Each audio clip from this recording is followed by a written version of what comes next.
I've got another great show for you guys this week. We're going to get into consumer debt protection. So go ahead and get your collection notices because I have attorney Jerry Parisi, and we're going to bring it to you guys strong this week.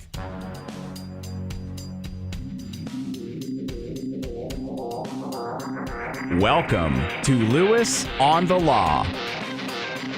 You are listening to Lewis on the Law. My name is James Lewis, and I am your host this week and every week. And I have yet another awesome show for you guys today. This show is all about empowering you, the listener, with information that you need. And so today's show is on consumer debt collection law. I'm privileged to have attorney Jerry Parisi in the studio with me of the Parisi Law Firm. Is that correct? The Parisi Law Firm? Did I get that right? That's right, James. Thank you. No problem. So, Jerry, why don't you tell us a little bit about yourself to start off with? Hey, hi, James. Jerry Parisi, longtime listener, first-time guest. Thanks for having me. Love the show. Originally from Philadelphia, big Eagles fan. Oh, no. Super Bowl defending champs. Look at my Cowboys tie pin, everyone, in honor of the Cowboys beating the Eagles. I don't love it, but thanks for having me on. As I said, I do debt collection defense, defend consumers against debt collection lawsuits.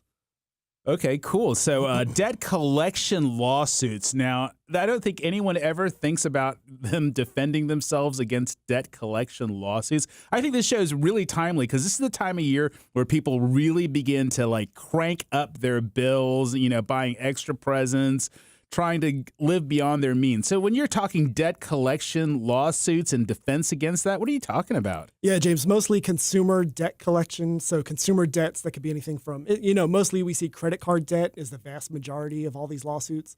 But it could also be medical bills, consumer, apartment leases, utility bills, cell phone bills, vehicle repossessions, all kinds of consumer debt. Okay, so I've never had a debt. I should knock on wood here because my bills are getting kind of high. But I have never had a consumer debt collection lawsuit. Is this like a real lawsuit? Sure, James. There's thousands of these lawsuits filed across Georgia every week. It's insane how many lawsuits are filed. I just read a story the other day that consumer debt is at an all-time high, even higher than we were right before the 2008 financial collapse. So hopefully things will keep going in the right direction and everybody will be able to pay their bills. But when they don't, debt collectors are unscrupulous. They file lawsuits. They're very litigious. So we're out there to help protect the consumer and advise them of their rights and make sure that everything is above board.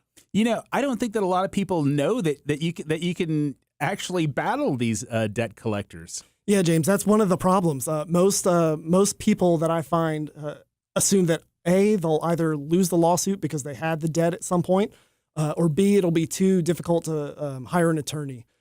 In my experience, neither one of those things are true. You can often win these lawsuits or at least come to a favorable resolution via a settlement or something else.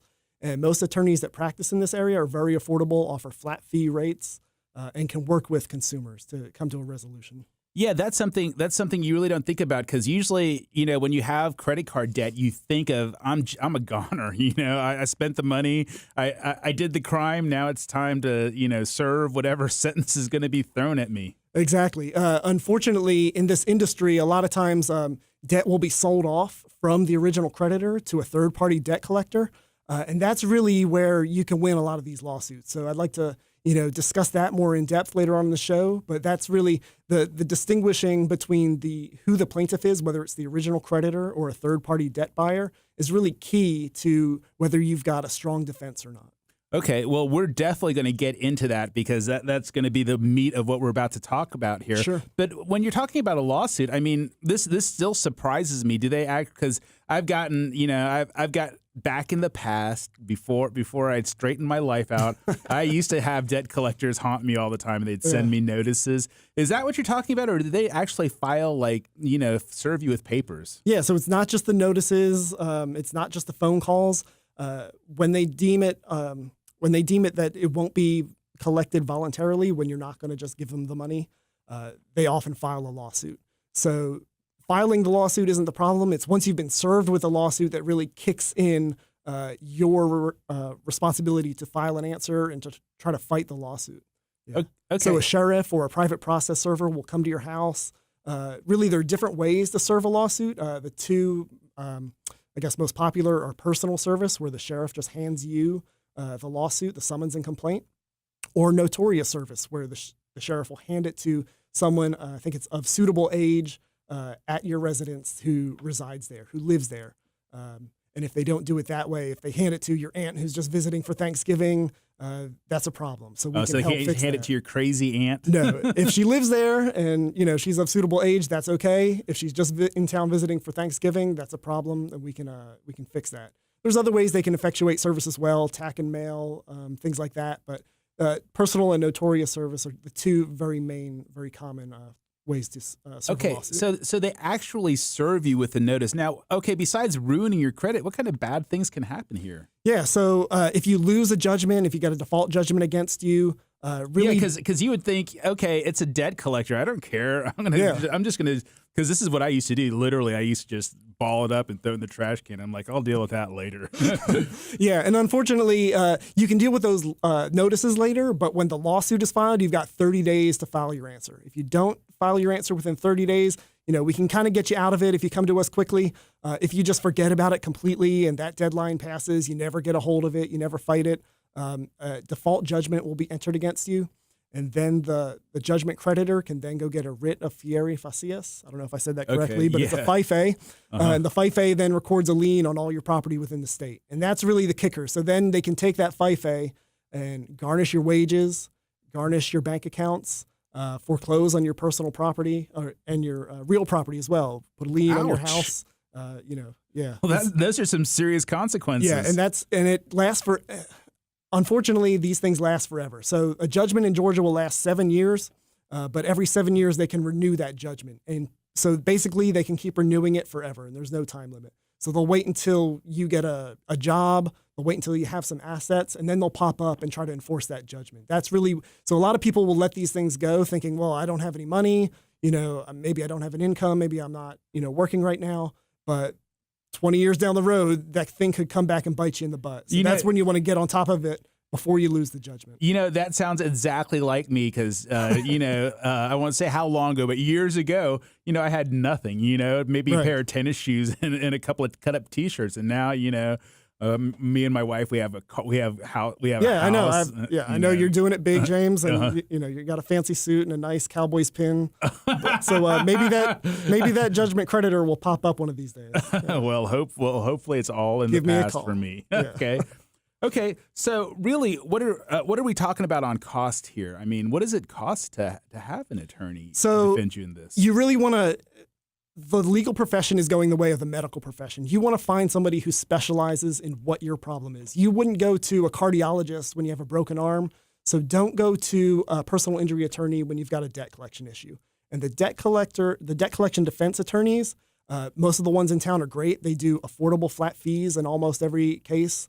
Me personally, I charge 10% of the debt or $750, whichever is higher. And we can always work with you. We can put you on payment plans. And things like that. So it's affordable. It's a small portion, 10% of whatever you're being sued for, and we can almost always make the lawsuit go away. Wow, with a caveat that we're talking about third-party debt collectors versus original creditors, which we'll come to a little bit later. Yeah, so that's a big statement there. You can almost always make the debt go away. Yeah, I mean, do you win these things? We can.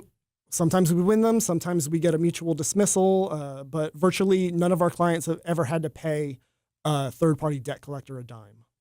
Wow. Now that is the type of information you really. So do they settle? Is that what happens? You normally settle? They're like, okay, give us $50 and we'll leave it alone. Right. So sometimes there's settlements, and the vast majority of them we get mutual dismissals, where both sides will agree to dismiss the case. Sometimes we take it all the way through trial and win a trial. So it just depends on what the facts are of the case. Okay. So, we're actually up against the end of the segment. So, Jerry, I want you to give them a little contact information for you and your law firm. Yeah, sure. At the Parisi Law Firm, our mission is to help you and your family get out of debt and achieve financial freedom.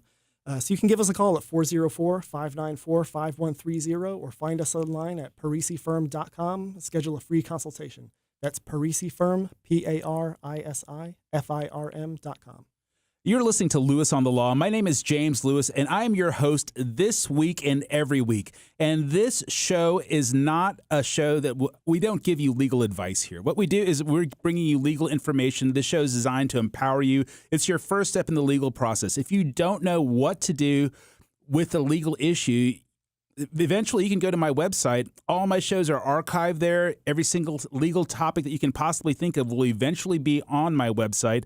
And you can take your first steps, find out what you need to do with your legal solution, what type of attorney you're looking for. So if you have a serious legal issue, you need to go ahead and contract with an attorney. You can always contact me, and I may be able to help you. If not, I can direct you towards an attorney. You can always contact me at jameslewislegal.com. On the last page of my website, there is a contact page. Drop me a line. I give you free consultations also. If you have a topic for this show, you can go ahead and drop me a line also. When we get back, we're going to talk about what he actually files into an answer, and we're also going to talk about the distinction between third-party creditors and your regular creditors. You're listening to Lewis on the Law.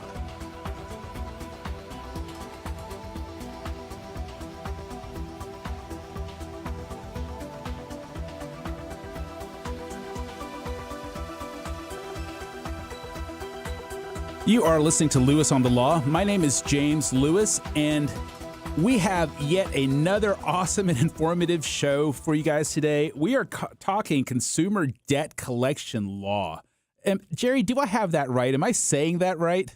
More specifically, consumer debt collection defense is what I do. So, okay, yeah. Consumer debt collection defense. Yeah. And I am lucky to have attorney Jerry Parisi on air with me of the Parisi Law Firm. Jerry, can you tell them how to get in touch with you if they have questions on this subject? Yeah, you can give us a call at 404-594-5130 or find us online at parisifirm.com to schedule your free consultation. Okay, you are listening to Lewis on the Law. My name is James Lewis. I'm your host this week and every week. And when we're talking about debt collection, you said they actually file a lawsuit against you. So they're going to go ahead and file against you. You're going to get served some papers. How do you answer that? I mean, you're like, hey, this isn't me. This doesn't belong to me. What do you say? Yeah, so it all depends on the particulars of your case and what's in the actual lawsuit that's been filed. But you've got to remember that you've got 30 days and you have to meet that deadline to file your answer. Now, there's things you can do. If you miss that 30 days, you've actually got 15 days as a matter of right to open it, but then you have to pay court costs. And then after the 15 days, there's still some things you can do, but you really want to make that 30-day deadline to make it as cost-effective and to get it in there. Wait a minute, what happens if you miss a 30-day deadline? Well, you've got 15 days to then open default, but you've got to pay the court costs, which the plaintiff already paid. If you miss that 15 days, so if you go after 45 days, then there's still things you can do, but you've really got to, at that point, you want to hire an attorney for sure to make sure you open the default. That doesn't sound very much. No, it's not. It's not fun. Yeah. So you want to make your 30-day deadline, and you want to file an answer. And in the answer, you've got to either admit or deny every count in the plaintiff's complaint. And then how you answer really depends on what they put in their complaint, what they said, and the particulars of your case. Now, if you don't admit or deny everything, what happens? Yeah, if you don't admit or deny something, it's admitted. So you want to admit. Excuse me. Deny. You usually want to deny. It depends on what it is, right? I'm not guilty, Your Honor. Deny. Right. Yeah. So there's some certain things that I would definitely recommend that people don't put in debt collection answers. For instance, Your Honor, I'll have the money at some point in the future. I just hit a rough patch, or I tried to come up with a payment plan with the plaintiff, but they wouldn't accept it. Wait a minute, that's not a good answer? That's a terrible answer. Those are not admissions or denials. Those are, particulars, and the judge really doesn't want to hear your excuses. They want to hear no. They want admissions or denials. And in most instances, if you can't admit something, it'd be better to err on the side of denying everything. That's my golden rule. If you don't know, just go ahead and say I didn't do it. Sure, yeah, and then make the plaintiff prove their case. That's really the crux of the issue. That is the crux of the issue. Okay, so now we were talking original creditor, third-party creditor. What does all that mean? Yeah, so how you answer the lawsuit really depends on who actually filed the lawsuit against you. So an original creditor is somebody like American Express, Chase, Citibank. These companies that issue credit cards and issue debt to people. Sometimes they'll file lawsuits on their own. A lot of times they've determined that it's uncollectible or it's going to be too expensive for them to try to file a lawsuit and collect from you. So they sell off debt in large amounts to third-party debt collectors. It's a huge industry. It really ramped up after the 2008 financial crisis. That sounds like a really bad thing to buy is bad debt. Here, I want to go ahead and buy some bad debt. It's a very lucrative thing to do. It's they buy debt for, on average, about 4 cents on the dollar, and then try to collect the full amount. So if they even collect 4 cents or 5 cents, they've already turned a profit. Well, yeah, 4%. Yeah, sure. So yeah, they'll, in the vast majority of these cases, they want to collect the full debt plus, possibly attorney's fees and other, interest. So, it adds up. Mm-hmm. Okay, it does. So get more into this difference between original creditor and third-party creditor. Are there different strategies here? Yeah, there's totally different strategies. The first thing you want to do is determine which one has sued you. So you want to look at the top of the lawsuit where it says the plaintiff's name. Oftentimes it'll say some of the third-party debt collectors we see are Midland Funding, LVNV Funding. If you see those, if you see a company that you've never done business with, that should trigger, your senses and say, hey, this is probably a third-party debt buyer. Another thing they like to do is say Midland Funding as assignee of Chase Bank. And that really, I think it's deceptive. I think it makes consumers think that they're working on behalf of Chase Bank when they're actually not. They're trying to get across that Chase Bank has assigned this debt to them, and they're bringing the lawsuit as an assignee. So if you see as assignee of, that's a trigger that somebody else has bought the debt and they're trying to sue you. Oh, very important stuff. So what kind of things does a defendant or does someone have to prove to get out of this? Yeah, so really basic. There's 3 things that a plaintiff has to prove. They've got to prove the amount of the debt, first off, an accurate calculation. They've got to prove that the defendant owes the debt, and they've actually got to prove that they own the debt. So that's where the third-party debt collectors really have a problem proving their case, that they owned the debt. Because you usually don't have a problem proving that someone has the debt or that it's their debt. Well, if it's a first-party creditor, the original creditor, they can usually always prove that because they've got the documents in-house, they've got the account application, account statements, they've got everything they need to prove their case. So where the third-party debt collectors have trouble is they don't have all those documents. So their business model is predicated on buying these debts for as low dollar amount as they can, so 4 cents. 4 cents doesn't buy them all the paperwork that comes with the account. Oh, so you can there's a possibility you can say this isn't even my debt. There's all kinds of defenses. It's not my debt. I never, took out this debt. You don't have any admissible evidence to show that I took out this debt. Ooh, that's attorney language there. Exactly. Admissible evidence. And then there's no evidence that you actually purchased it. And that's where they kind of get into trouble. That's really, really interesting. So when it's a third party, I take it, so when you have a third party buyer, it's easier to go ahead and challenge this issue. Oh, it's very easy. And oftentimes what we see is when an attorney gets involved, files an answer, oftentimes the debt collectors will decide that it's too expensive to fight, so they'll just drop their case. They don't want to go through it. They know they're probably going to lose. So what happens to all this bad debt then? Well, that debt, you figure they paid 4 cents on the dollar for it, so they don't want to deal with it. It's going to cost them too much money to fight those cases, and they're probably going to lose in the end anyway because they don't have the evidence necessary to prove their case. So they just kind of let those go by the wayside. What their business is really built on is getting default judgments. Like I said earlier, you've got to answer that judgment or else they're going to win automatically, and that's really what they count on, winning automatically as cheaply and as quickly as possible. So do they win automatically a lot of the time? It's by some estimates, almost 95% of consumers don't file an answer and it goes into default.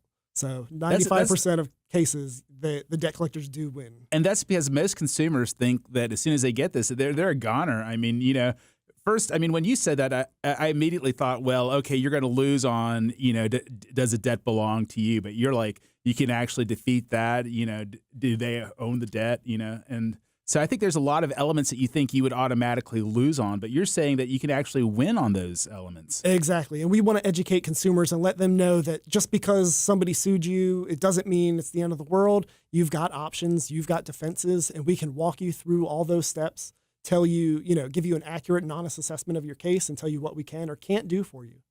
Okay. So what are the first things you do when you talk to a debtor and to see if they have a case that you can fight? Yeah, the first thing we want to see the whole lawsuit, all the evidence that the plaintiff has shown you, and our goal is to challenge all that evidence. So we attack everything in their evidence. We attack their affidavits, their documents, their account records, and we point out to the court where they've messed up and where it's not admissible and where they're lacking.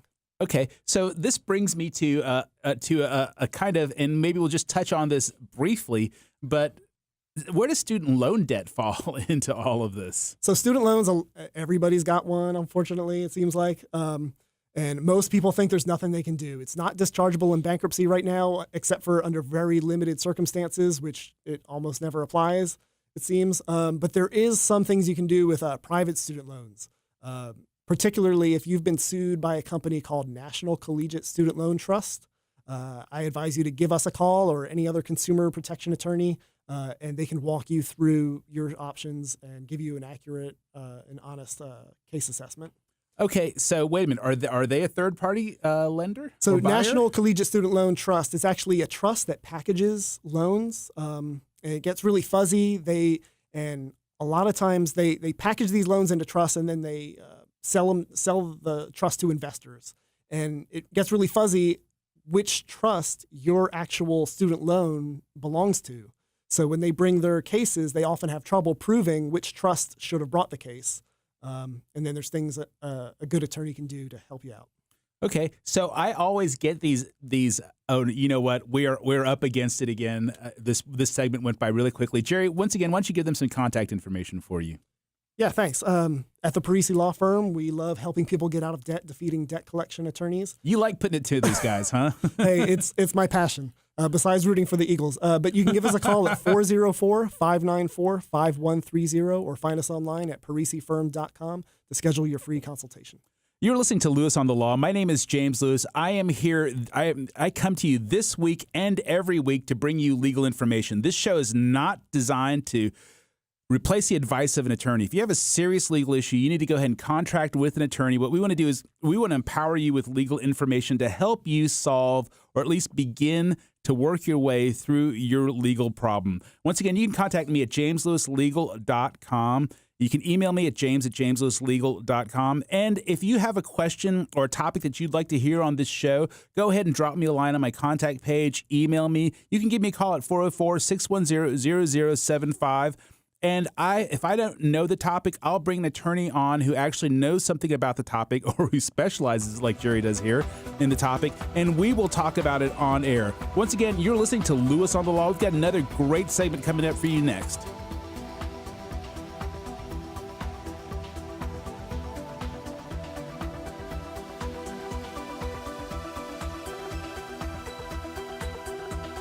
You are listening to Lewis on the Law. My name is James Lewis, and I am here with you this week and every week. That's right, to empower you, the listener, with the information you need to make informed decisions. I am really thankful to have attorney Jerry Parisi here on air with me, and we're talking consumer debt defense. Yes, James. Did I get it correct that time? That's awesome. Yeah. I'm a little slow, so you got to work with me a little bit here, Jerry. You got it. Okay, great. And Jerry, what's your law firm again? It's the Parisi Law Firm, and you can reach us at 404-594-5130 or find us online at parisifirm.com to schedule a free consultation. Awesome, and you should do that if you're in debt. Let me tell you what. Okay, so when we were leaving, we were talking about the actual case and strategies to go ahead and defend yourself in these types of cases. So tell me a little bit more about that. Yeah, so like I said, when we're talking about a third-party debt collector or a debt buyer, as I like to call them, our strategy is to attack every piece of evidence that they try to use, try to argue that it's inadmissible, which it often is, that it's incorrect, that there's something wrong with it. We really go over every piece of paper that they've submitted and just attack it. Another thing we do is we like to file counterclaims when they violate the Fair Debt Collection Practices Act. Counterclaims? Oh my God, that's my favorite strategy.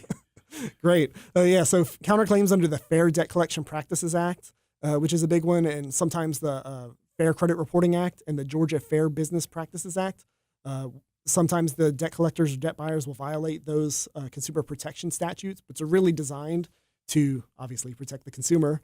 and keep the debt collectors from unfair and deceptive practices. Now, I love that because, doing real estate law, whenever there are legal issues involved, I immediately go into counterclaim mode because you're like, what? You're bringing a suit? No, we're going to sue you and you're going to lose a lot of money. And that actually really threatens people. So I love the whole idea of a counterclaim. But let's slow that. We'll get more into that later. I think that gets into more of the meat of this conversation as we move down the line. So let's talk about the actual process in the lawsuit here. Okay, they filed a suit against you. You filed an answer. Where do you go from there? So it really depends on what court the whole lawsuit is filed in. If it's in state court or superior court, which are usually over $15,000, we're talking about the claim is over $15,000. After the answer is filed, you'll go into what's called discovery. Where parties go back and forth, exchanging documents, maybe taking depositions, really getting into the facts of the case, so that the plaintiff can try to prove their case and the defendant can try to say, there's no case here. Most of these cases, though, are filed in magistrate court under $15,000, small claims court, it's sometimes called, and there's no discovery in those cases. So you've got lawsuit, answer, and then they schedule either mediation or hearing, and it all goes really quickly. So mediation would be the first step. Some courts, like Fulton County Magistrate Court, will mandate mediation. So you've really got to sit down with the other side, try to come to a settlement or a reasonable conclusion without going in front of the judge and wasting the court's time on a full trial. And so you can sit down with the other side and discuss whether you want to settle. And you don't have to settle anything at mediation. It's just really an opportunity to just get it resolved. Yeah, magistrate court. I don't know if you guys have ever been in magistrate court. It can be a little bit like a kangaroo show in there. Yeah, sometimes it's tricky to navigate. So if you don't come up with a resolution at mediation, you'll go ahead and go forward with a trial or a hearing. Now, is this like a regular trial? When you say trial or hearing, automatically people think law and order and stuff like that. Yeah, it's not that serious. It's a little bit more relaxed. Like I said, there's no discovery. There's no jury. There's no jury trial. You just, basically stand up there, sort of Judge Judy style, and tell the judge, what your case is about. A lot of these cases, the debt buyers bring them in small claims court, and in order to get around the rules of evidence. So evidence and a lot of the practice procedures are sort of relaxed in magistrate court, but they're still supposed to apply. If they get around the rules of evidence, does this stop you from your defenses? Well, that's where you should hire a great attorney who knows the rules of evidence and who knows the magistrate court procedures and can really make sure the magistrate judge enforces all of the Georgia rules of evidence and make sure that you get a fair day in court. Yeah, because I think a lot of people go into magistrate court, they don't understand what's going on, and they're just like, it's a whirlwind, and next thing you know, they owe all the money. Right, yeah, I see it all the time. Every time I go into court, there's usually one, maybe two defense attorneys, and everybody else is unrepresented, and they'll go up there and they'll try to tell the judge, hey, this wasn't my debt. I never took out this credit card, but without saying the right, almost magic words and, really attacking the plaintiff's case, a lot of those times the judge isn't buying it. And we'll side with the plaintiff. They'll side with the plaintiff? Yeah. Now, why is that when the plaintiff has trouble with meeting all these evidentiary hurdles? So the plaintiff usually has an attorney, obviously. The attorney shows up and, does their thing. It's not the judge's job to point out what defenses a consumer should use. It's really on the consumer to raise those defenses in court. And if they're not educated, if they're, not up to snuff, they didn't go to law school, they don't know, they might have a somewhat of an understanding of how the procedure works, but they don't know how to attack every piece of evidence under the Georgia Evidence Code. It's really difficult for them to get a favorable outcome if they go in front of the magistrate court judge. Okay, so is that it? Then are we through the process now? You're at the hearing, the judge has heard it, and then he gives a verdict? Yeah, it gives a verdict, and then there are things you can appeal the verdict. So. There's is still an option, but generally the case is over at that point. Okay, so you can appeal it. On what grounds can you appeal a verdict? Yeah, you can appeal from magistrate court. Lack of evidence, improper admission. Yeah, you can file an appeal and get a totally new hearing in state court. So that's usually a good option for people. Okay. So now, before we were talking about these consumer protection laws, I want to go back into that because I love the idea of counterclaims. Yeah, so the Fair Debt Collection Practices Act, that's the big statute that protects consumers from deceptive and unfair business practices within the debt collection area. So that is usually a really good law. There's a ton of things that debt collectors cannot do when they're trying to collect the debt. For instance, call before, I think it's 8 a.m. and after 9 p.m. Women, they can't call before 8 a.m. That gets you while you're groggy or while you're tired? Yeah, they can't do that. I'm not answering my phone after 9 p.m. I mean, my wife knows. She's here in the studio with me, but she knows after 9 p.m. I turn into a pumpkin. Yeah, it's not so much a problem these days when, everybody's got a cell phone, can just block a number. It used to be when they're ringing the house phone. That's kind of when I think the statute was enacted, several decades ago. So they were trying to get around that and protect consumers from that kind of behavior. But there's other things that they can do to run afoul of the FDCPA, mischaracterizing the amount of the debt or the legal character of the debt, things like that. So you really want to have a good attorney to look over what they've actually done. And you also want to keep every piece of paper that they've ever sent you. So all the collection notices, all the letters. Why would you do that, though? That's all evidence. So if they mischaracterize the debt in any way in one of those letters, if they have the amounts incorrect or they tell you they're going to do something that they can't legally do, that's all evidence for a good counterclaim or a separate claim brought in federal court. Oh, ouch. Like, what kind of separate claims can you bring in federal court? Now you're talking real stuff there. Yeah, so you can bring your FDCPA claim in federal court. Because it's a federal statute. Sure. And and you can assert that the plaintiff debt collector violated the FDCPA in any number of ways. And you can get up to $1,000 statutory damages plus attorney's fees plus your actual listeners. damages. This is really good stuff. You guys need to pay attention to what Jerry is saying here because he's talking about bouncing a case out of magistrate court into federal court, getting statutory damages and getting attorney's fees paid for. This is real stuff, folks. You guys who are in debt might want to actually pay attention to what's going on. Okay, Jerry, I didn't want to stop you. You're on a roll here. I just want to clarify. So you don't actually bounce that case out of magistrate court. Okay. You would bring a separate claim in federal court. But yeah, you've hit the nail on the head. Nice. Anyways, that is great stuff because when you said that, I was like, wow, that's getting into some deep strategy. And that's the kind of stuff that we really want to bring to you guys, the listeners out there. Okay, so what else is going on here in federal protection law? Yeah, so there's also the Fair Credit Reporting Act. It mandates that if anybody, puts something on your credit report, it's got to be accurate. So I caution everybody or advise everyone to once every 12 months, you can get a free copy of all your credit reports from annualcreditreport.com. Go over that with a fine-tooth comb. Make sure that everything is above board. There's no errors or omissions. And if there are any errors, not omissions, but if there are any errors, you want to call a consumer attorney right away. Once a year, I check my credit report almost every other day. I actually look at it all the time, and I'm constantly like, how is it changing? What did I do? And of course, right now I'm in a little bit of debt, so it's taking a bit of a nosedive. Yeah, that's great. You want to make sure that everything is accurate on your credit report because it really affects, the interest rates you pay and everything like that. Okay, so we are up against a break right here, Jerry. Once again, give them some contact information for you. Yeah, sure. You can reach us at the Parisi Law Firm at parisifirm.com or give us a call at 404-594-5130, and we can give you a free consultation and help you on your way to get out of debt.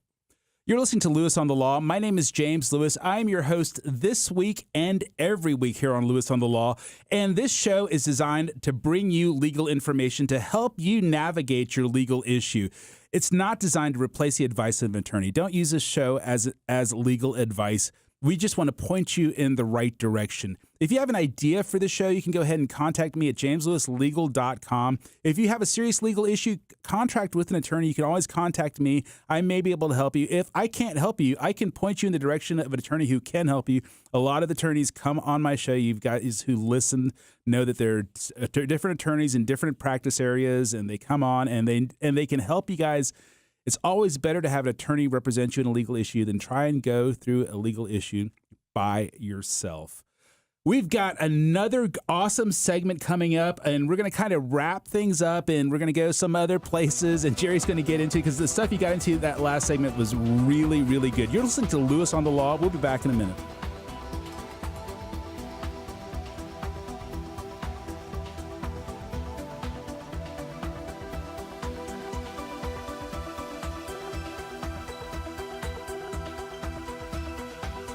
You are listening to Lewis on the Law. My name is James Lewis, and I have yet another empowering, informative, and fun and exciting show about the law. Jerry, did you ever think you could make talking about the law exciting and fun?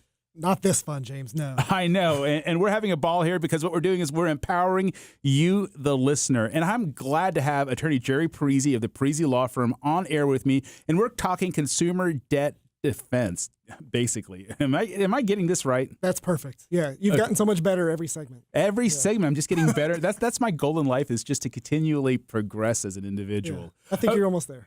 Yeah, I got a long. You don't know, Jerry. I got a long way to go. Okay, Jerry. Since we're into our last segment, I want to give you a chance to talk about your practice again, real quickly. Sure. So, yeah, we specialize in debt collection defense. We've also got a bankruptcy practice, and our mission is really to help people get out of debt and achieve financial freedom. So we do that by, defending against debt collection lawsuits, helping people navigate through the lawsuit, telling them what they should and shouldn't do, helping them possibly settle lawsuits, and bankruptcy when their debt becomes too much for them to handle. Okay, so how do they get in contact with you? Yeah, you can give us a call at 404-594-5130 or find us online at parisifirm.com. Okay, so we have been through a lot here. There was a lot of stuff. Now, I wonder, can we just go back through some of the stuff we've gone through and kind of just outline it and put it into a nutshell for our listeners out there? Yeah, sure. So we talked about the types of consumer debt. Obviously credit cards is a big one, medical bills also, apartment leases, vehicle repossessions, and even some student loans could fall into the debt collection defense area. So once you've been, gotten behind on your bills, maybe defaulted on your account or your loan, then they'll try to collect from you. If they can't collect voluntarily, they'll file a lawsuit. And you really want to make sure that you file an answer to the lawsuit. That's the thing I can't stress enough, that you actually can possibly win, but at least if you make the other side work, you can come to a more favorable outcome than if you just ignore the lawsuit altogether. So when I say favorable outcome, you could get the case dismissed, you could win it, a judgment, you could also reach a settlement agreement, or you could actually win a counterclaim. So all good things. It doesn't hurt to file an answer. It's always better to file an answer than to default. Yeah, what have you got to lose? Exactly. So is there a statute of limitations to all of this? Yeah, so every claim has a statute of limitations, specifically credit card debt. There's a 6-year statute of limitations from the date that you actually defaulted on the credit card. So if somebody's brought a case against you more than 6 years after that time you breached or defaulted on the account, then the statute of limitations is passed. They can't bring that case, and you've actually got a really good counterclaim under the Fair Debt Collection Practices Act. Okay, and I want you to talk a little bit about the federal protection that consumers are offered. Yeah, sure. So the FDCPA, Fair Debt Collection Practices Act, it applies to debt collectors only. So not first-party creditors, only usually third-party debt collectors or somebody collecting on behalf of the first-party creditor, and their principal business really has to be debt collection. So it doesn't apply to American Express, Chase, companies like that. And also it only applies to consumer debt. So business debts are not covered under the FDCPA. There's no protection for that. And I'd also like to say one thing, James. There's actually legislation that has been introduced in Congress right now, actually reforming who is a debt collector and really taking protections away from consumers. They're trying to change the attorney designation. So when attorneys are debt collectors involved in litigation, that they wouldn't actually fall under the FDCPA. So I would encourage everyone, I know the midterms are over, but stay politically active and write your congressman, call your congressman, tell them to vote this change down. It's really going to affect consumers and hurt consumers in a negative way. Okay, that's important to know. I do want to stay away from politics a little bit. We're really talking about what the law is and what the law should be. Well, that's what the law is, and they want to change it, so we don't want them to change it. Okay, sounds good. Okay, so the Fair Credit Reporting Act, talk a little bit about that. Yeah, sure. So if companies that report to the credit reporting agencies really have a duty to make accurate reports and give accurate information to the 3 credit reporting agencies. And the credit reporting agencies have a duty to implement those reports and make sure that everything on your credit report is accurate. So check it every 12 months, check your credit report. You can get it for free, and go over it with a fine-tooth comb. If there's any errors, give us a call. If there are errors, You can bring a lawsuit. You can win statutory damages, punitive damages, actual damages, and attorney's fees. Wow, that's a lot of stuff right there. Okay, now, real quickly, go ahead and break down the difference between original creditor and third-party creditor, because I think we didn't get into that. Right. So the original creditor is who you took the loan out with, who lent you the money, or the hospital where you went and incurred your medical bill, something like that. Whoever you incurred the debt with. The third-party debt buyer is a company who purchased an old debt or defaulted debt from the first-party creditor, and now they're trying to collect. And often these debts are sold multiple times, and the chain of custody has been lost. There's errors within those assignments is what they're called.